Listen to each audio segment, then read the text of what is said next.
ചൂടിന് ആശ്വാസമായി കനാലിലൂടെ വെള്ളമെത്തിയപ്പോൾ അതോടൊപ്പം പടരാൻ സാധ്യതയുള്ള പകർച്ചവ്യാധികൾക്കെതിരെ മുൻകരുതലുമായി Chunangad Vani Vilasini Ayodhya warriors arts and sports club. കനാലിലെ മാലിന്യങ്ങൾ കലർന്ന വെള്ളം വഴി മഞ്ഞപ്പിത്തം ഉൾപ്പെടെയുള്ള മാരക രോഗങ്ങൾ പടരുന്നത് തടയാൻ വിപുലമായ ശുചീകരണ ബോധവൽക്കരണ പരിപാടി ക്ലബിന്റെ നേതൃത്വത്തിൽ സംഘടിപ്പിച്ചു. ആൾക്കാർക്കൊക്കെ ഉണ്ടാവും, പക്ഷെ അതിൻ്റെ ഉള്ളിൽ കൂടി പറഞ്ഞാൽ ഒരുപാട് തെറ്റിദ്ധാരണകളും പടരുന്നുണ്ട്. ഹെപ്പറ്റൈറ്റിസ് എന്ന് പറഞ്ഞു കഴിഞ്ഞാൽ അങ്ങനെ ഒന്നും നേരിട്ട് പകരുന്ന ഒരു അസുഖമല്ല. അതുകൊണ്ട് നമ്മൾ കൂടുതൽ ശ്രദ്ധിക്കാൻ വേണം. നമ്മൾ വിചാരിക്കുന്ന പോലെ ആയിരിക്കില്ല പകരുക.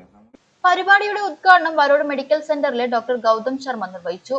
കനാലിന് ഇരുവശത്തുമുള്ള വീടുകളിലെ കിണറുകൾ ശുദ്ധീകരിക്കുന്നതിനായി ബ്ലീച്ചിംഗ് പൗഡറും രോഗപ്രതിരോധ മാർഗങ്ങൾ വിശദീകരിക്കുന്ന ബോധവൽക്കരണ സ്ലിപ്പുകളും വീടുകളിൽ വിതരണം ചെയ്തു.